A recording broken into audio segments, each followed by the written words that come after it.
Awesome. Well, we are live and very excited to hop on here. Derek, I appreciate you jumping on and being a part of it today.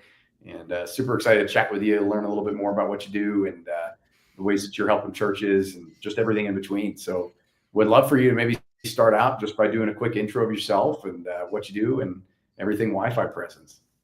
Yeah, sure. Thanks, Zach. Thanks for having me on and good to be connected with you. And hi, everybody out there. My name is Derek, and I've been in ministry a bunch over the years and also been in tech business. So we kind of bring some of those things together here for our conversation today. Because way back in the day, when I graduated from high school, I decided I wanted to be in ministry. And so I went to Bible college. And then I went to seminary and I was in student ministries and taught some Christian school and did a bunch of different stuff. And then I was kind of at a place in my life where I needed some other work to do.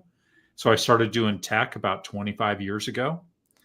And it's been almost 30 years. Okay. Wow. Sorry. The time goes by when you get to be a certain age, Zach. You'll know what it's like in a little while. But it all keeps going by. And anyway, but all the way along in that, I have this deep, deep passion for disciple making. And with this really broad definition of disciple making, which is everything that a church does or everything that the church does to make mature followers of Jesus. So so key components of that are how we connect with guests who are checking out church, and especially guests who are trying to figure out how to go to church or return to church for the first time in a long time.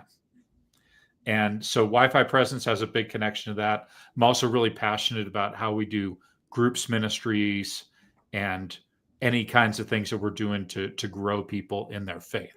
And so the opportunity then several years ago to bring Wi-Fi into disciple making was, just a great opportunity because it hit those passions that I have of how we're going to make disciples, how we're going to grow people to becoming maturing followers, which is that's the whole deal in the Great Commission. That's what we love. And tech. Yeah, that's super cool. Well, you've been in the industry for a while. I mean, what kind of changes have you seen over the last 30 years now? And how are things different than they were back then? Well, when I started working in tech, the internet was really, really super new. I had kind of the precursors to the internet before that, but I had the internet in my house for about a year when I started building websites for businesses and ministry stuff. I did early on websites. This is almost 30 years ago for youth specialties, National Youth Workers Conventions, and some of their stuff that they were doing to equip youth pastors. And having had that student ministries background, that wasn't a big connect for me. So just seeing the evolution of the internet over the years from super basic graphics to, how we use it now, that even this, podcast that we're recording is in a web browser. I mean, those things didn't happen back then. And of course, the biggest change is all the AI stuff now, that you and I aren't even real people. We just have our AI personas carrying out this podcast today. Yeah, and if you're watching this in 5 years and you're like, wait a second, that's happening back then? That was just a joke. We're actually real people here today. For now. Right. But AI, I mean, that's changing a lot of things. And I'm not trying to hyperbolize how much AI is changing things, but it really is. We have access to different tools than we used to have. And yeah, I think really, of course, those things have changed. I mean, I consult with churches also, Zach, and several of my smaller churches are doing things like taking their real basic recordings and then running them through something like sermon.ai or sermon shots, and then posting those things as social media feeds. And they have no communication staff. These are all churches that have, one pastor and maybe one person working in the office. In one of the cases, the pastor's wife is doing the sermon shots for him, and so it's not like you got to be some big church and with lots of people and budget to make this stuff happen. Yeah, I mean, it's like, to me, it almost feels like the things that used to not be accessible for those types of churches that didn't have, the robust backing.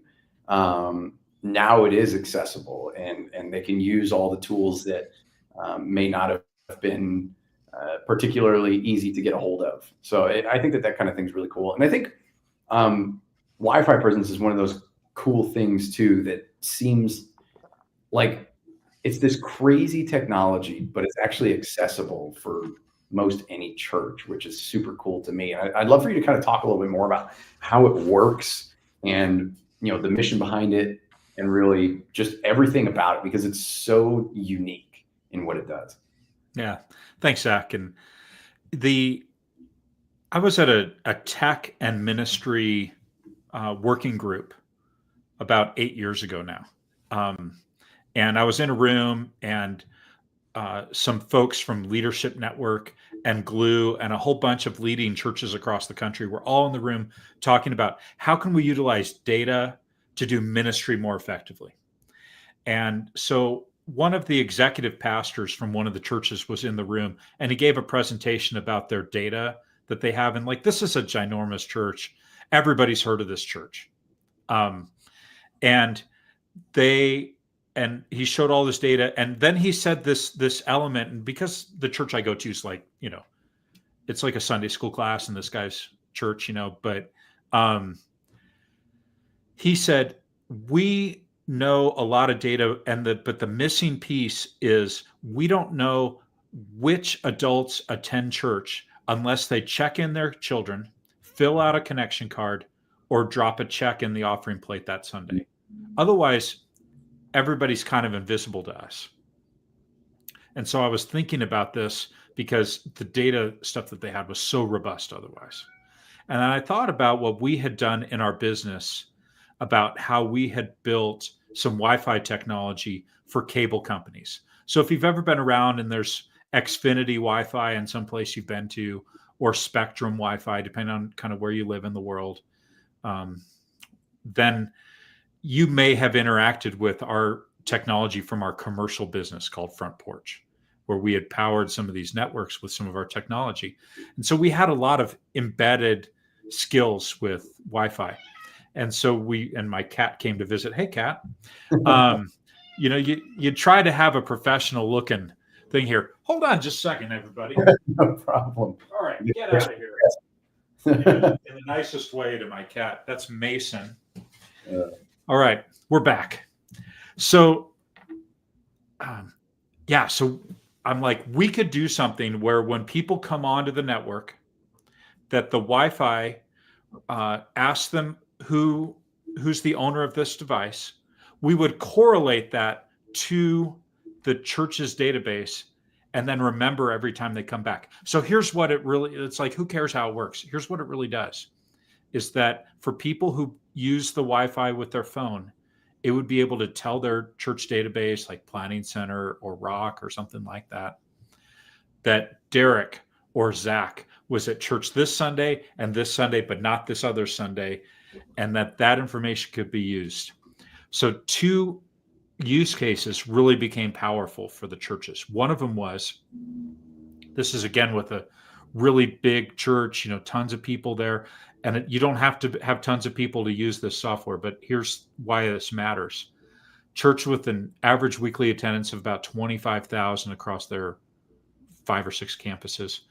And so they have a huge number of people then that they're trying to figure out how to crack this question with. And what they found was hundreds of people who registered on the Wi-Fi with their device and punched in their name and their email and their phone number. And even though those people had been going to the church for months and even years, it was the first time that the church had gotten a name, an email, and a phone number for those people. Literally hundreds of people a week of basically, they weren't really visitors. They were people who were there, but they were coming into the known of the church, moving from the unknown to the known. And you and I know that we can do so much better ministry with people when they aren't just nameless faces sitting in the auditorium, that we can interact with them, we can communicate, we can invite them to be involved in the discipleship pathway, helping them to grow in their faith. So discovery of new people was a huge thing. Yeah. Discovery of people who had not been active for a while was a huge thing. And being able to just know that information, game changer. Yeah. And so that's what the Wi-Fi presence thing actually does for real life ministry. Yeah, that's super cool. I mean, it's really neat to be able to get connected with people in a deeper way. And using technology for that is one of the best ways I think you could possibly use technology, is augmenting that process and supporting it so that you can actually care for people on a deeper level, and notice some people that may not have traditionally been noticed at a in a congregation. So I think that's pretty cool. What do you, I mean, when you're presenting this to a leadership team at a church, how is the sentiment? I mean, how do you justify the case of implementing something like this? And what kind of objections do you get to? I guess I'm curious, like what are some of the things that people push back on with something like that? Sure. Yeah. So immediately people think, well, they ask the question, is it creepy? Yeah. And here's why it's not creepy, Zach, is because no information is taken from a phone without the person entering it. So there's Gotcha. no tracking unless a person says, oh, here's the page. Like when you go to Starbucks or a hotel and that captive portal page comes up on your phone. That's what we do. And Yeah. so people then are asked to put in their name and their email and their phone number. And so when your church says that, you have a different response than if your Starbucks asks you that, Yep. because we have a trusted relationship with our church. Yeah. And so people don't feel like if they put in their name and their email and their phone number, it's like, wait a second, you took my name and email and my phone number and then you put it in the church database. What's up with that? People get the idea that when they gave that information, the church was going to know it. And so there isn't a creepy thing. And if you don't put in your name and your email and you don't use the Wi-Fi, then we don't capture any information. So the person who has personal concerns about that is not having their choice violated by us capturing that information without them agreeing. So that idea that everybody chooses is really overcomes that objection. Yeah. So that's really the only objection that we really encounter on there. Of course, people need to have Wi-Fi gear that works with ours, but we support like a dozen different Wi-Fi gear vendors, so our products, and we support several different church management systems. So, there's an element of, can you help our church with our technical stack? Yeah. But yeah, I mean, you just heard about it recently, Zach. What was the objections that you ran through that maybe you asked Jim, one of the guys I work with on this project? What did you ask him about? Yeah, I mean, instantly my mind went to the same thing that you just mentioned, which was data, who's getting the data, and that kind of thing. And there's a responsible use to it. It's different than if you're, giving it to a corporation that's trying to, sell you something. It's really, it's meant to, again, augment the ministry process and being able to actually, I guess, just support people better. There's an altruistic benefit to something like this. And so, yeah, I mean, that was really the only thing I could think of on my end where I was like, man, I don't know. I'm not exactly sure how I would feel about that. But then, of course, the fact that it's voluntarily put in, and that, again, it's a responsible use of data, and it's nothing particularly invasive that's necessary to use the solution. That kind of thing's super interesting to me. I'm also curious too, on the other hand, what are some of the more creative ways that you've seen this used? I mean, what are some kind of the major success stories that you're proud of in having the opportunity to steward this project? Yeah, I love this. One of the churches we work with, and this is, much smaller than a couple of the churches I mentioned here, church of a few hundred people, and they have an engagement score that they make in Planning Center. Okay. And so the basic thing is, if people have checked a child in or done any of the things like a connection card or a gift to the church, attended a group, any of those things register an engagement. And they're looking for lapses of engagement. And so they utilize then our technology to add to that, because they follow up with people that show that lapse of engagement. And by having the Wi-Fi as a part of that engagement score meant that they were not finding as many people to have lapsed in their engagement, because they're like, oh, well, yeah, they don't have they may not have a child check-in over that time because their sixth grader became a seventh grader and wasn't actually actively checking into the church anymore. And so it might have looked like that person, that adult, had not been going to church, but actually the Wi-Fi told them that they were there.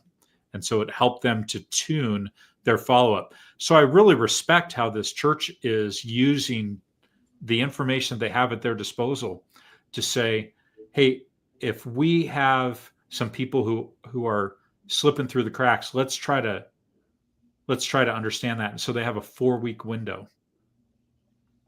And so if somebody's not hitting at least one of these engagement scores within the month, then this pastor leads a team that follows up with people.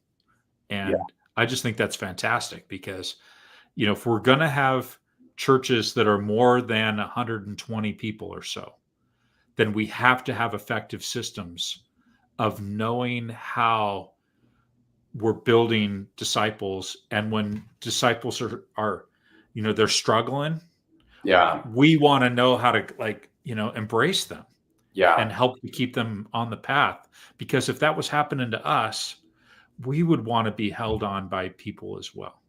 To know that the church is for us and they're on our team. And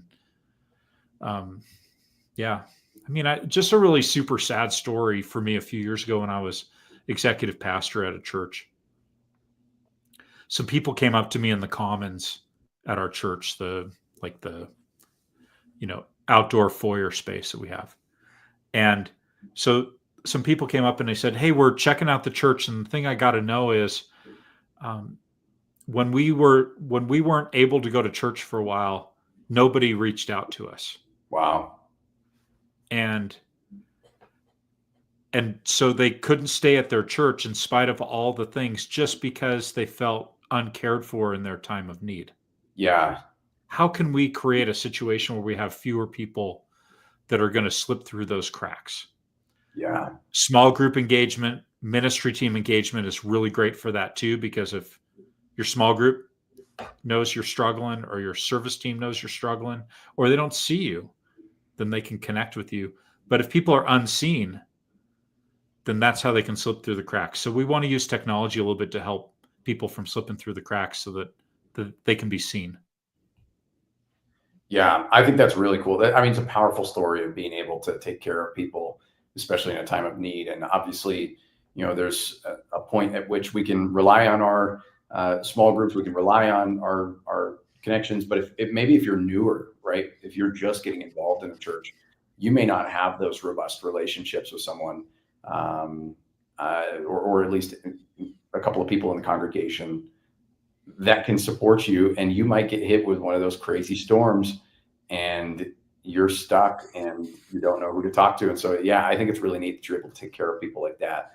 And again, just it speaks to the mission behind the service itself, which I think is really neat. Other curiosity too is what do you see as kind of the future of Wi-Fi presence? What are you guys kind of working on? Where do you see that going, and how do you see it changing over time here? Well, that's a great question, Zach. And I'm not sure that I have a ton of ways in which I think that it's, Wi-Fi it's pretty well baked. And the main thing that we really brought to this space was using capabilities that Wi-Fi already had. Yeah. And then bridging that to the church databases. And so the ability to do captive portal already existed, but the ability to do captive portal and connect it to the church database, that's really the thing that we brought, that we understand the church's use cases and what they would want to do. So, how it's changing, Yeah, I think Wi-Fi gets faster and bandwidth gets more, but the set of services is relatively constant over the 8 years we've been doing this. Yeah. We've added some capabilities over those years, but really we just try to do what we do really well. Yeah. That's super So cool. I guess it's not a high innovation space. There's no AI attached to it. Yeah. Yeah. Well, it's like if it ain't broke, don't fix it. And you don't just need to slap an AI title on something to Right. make it seem like it does more than it does, which I think is really cool. It's truthful, it's honest, and it does what it does, and it does it really well, which I think is cool. Yeah, and personally, and I'm curious from your end, you, with a servant's heart, took a mission and executed on it, and you've put this together, and it's rolling. I mean, what advice would you give to anybody else in the ministry space who has a passion for something like that, or wants to start something that would benefit the ministry, but doesn't know where to start? How would you recommend approaching something like that, given your experience? That's a fun question to go down. So in my business stuff, a lot what I've done over the years, Zach, is led technology teams in making technology. So at the company where we originally developed some of the things that became Wi-Fi Presence, we had teams and built technology solutions over the course of years.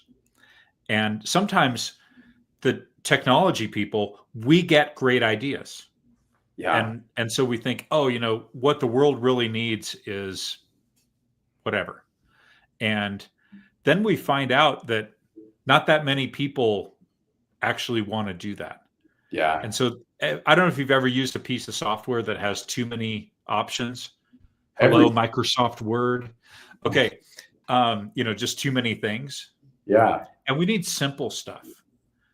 We need things that just give us good stuff, good outcomes. And so the best way I think to build technology things for ministry is to talk to people who would use it and to understand it from their perspective. We could do a whole conversation about this, but an idea of making a mock-up of technology. Yep. And saying like, hey, if something like this existed, what's wrong with it? Yeah. And then giving it to the people in the church office who are scared of technology, who aren't the early adopters, because we technology people, Zach, it's like if people put some kind of new technology in front of us, we're like, oh yeah, let's check it out. So probably a lot of the people are listening to that going, oh, that's me. But there's all these people in our churches and in our church, in our staff, church organizations, who are not lovers of tech. Yeah. They've learned exactly what they need to do for their job. So we need to make sure that those people love that. There's a book called Crossing the Chasm about technology product development. And so the idea on crossing the chasm is there's people probably like you and I and others who have brought in Wi-Fi Presence who are like, oh, bright, shiny new tech. Let's do it. And then there's people who are like, I never want to do anything new. And so the chasm is, how do we get from the people who love new tech to the people who hate new tech? How do we cross that chasm? Yeah. And it's a great, we get the spiritual analogy of this as well, because we use that the cross bridges the chasm between, moving from death into life. It's really the same idea. How do we move the technology across the gap? And the spiritual analogy breaks down at this point. Yeah. I think that's great advice. I mean, sometimes you'll put something together, you think it's great, and then it's not received well. I mean, the proper research, giving it a test. I mean, I think those are all great things to explore when looking into that. And I think that definitely, I mean, even from a service standpoint, is it a service that someone could use? Is it technology that someone could use? Is it a product that someone could use? Putting all that together and really understanding the market well, and knowing if it would solve a problem or if it's just an added bells and whistles type of thing. It makes a huge difference, and it probably saves a lot of time too if you end up doing the work at the beginning. So, yeah. And we did no, development of Wi-Fi presence until we had talked with several of the churches who were at this, Yeah. this data thing. And, we had all these really smart people in the room. And so you can talk about, how to make it work. And then we built a little bit of stuff just to see if it would fit, and tried it out. Yeah. And then, then more people wanted to do it. Yeah. Well, that's super cool. Well, it's been fun kind of walking through some of this stuff. I guess final question I've got for you is two questions. Any final thoughts that you want to provide? And then the other question is, where can people find you? Where can people find Wi-Fi Presence if they're looking for it? And how do they get to you? So. Yeah, thanks, Zach. So first of all, everything that we do when we adopt technology, we just ask, and would suggest that everyone ask how is this going to help us make disciples? And it can help us make disciples by saving us time and effort that we can then spend that time and effort in other ways, especially for overworked church staff. If you're, if you reclaim some time with your family, that's good right there. But, we all got to measure all these things as to disciple making impact. And, any tech that we do is with that. And we'd be happy, with Wi-Fi Presence. You can find Wi-Fi Presence at wifipresence.church, as that's the URL for that, and connect with us, and we can help you walk through that. And Zach, you and I, in our, preliminary conversation of this, I mentioned that, a lot of what I do is I help churches and pastors kind of crack some of the big issues around disciple making in the church. Lots of churches are really busy doing lots of programs, but the pastors, the church staff, they sit there and they go, I'm not really sure we're growing people well. I'm not sure we're reaching our community. Could we figure out how to do this better? And so I help churches with that too. And your listeners can go to revital.church and get some of that information there for that, and how I can help out with that. So Revital, like REVITAL.church. And that's where you can find me and what I'm up to. And yeah, everything that we do, be it how we just do people ministry, everything that we do in tech, augmenting that, we just want to do what Jesus left us to do. Here we go. Let's go into all the world. Let's make disciples. Let's baptize. Let's teach. Let's grow people. Yep. Let's help people utilize their gifts in spreading the word of God to other people. We can let our light shine before others in such a way that they would see our good works and glorify our Father in heaven. That's it. That's the mic drop moment. Anyway, that's what it's all about. Thanks for having me on, Zach. Did I answer everything okay? I would say so. Better than okay. So I appreciate you, man. That was awesome. And I really appreciate the time, and looking forward to being able to share this with everybody. Awesome. Thanks again. Appreciate being invited on. It's always fun to be able to talk about these things with you. And Zach, keep up what you're doing. I love the fact that you are equipping churches to do ministry, and you figured out a good business model for doing that. That really gives a lot more value than a church pays for, really. That's really good. Good time. Well, I appreciate that. That's an awesome compliment. And I plan to keep doing it. So thanks. Awesome. Well, thanks, Derek.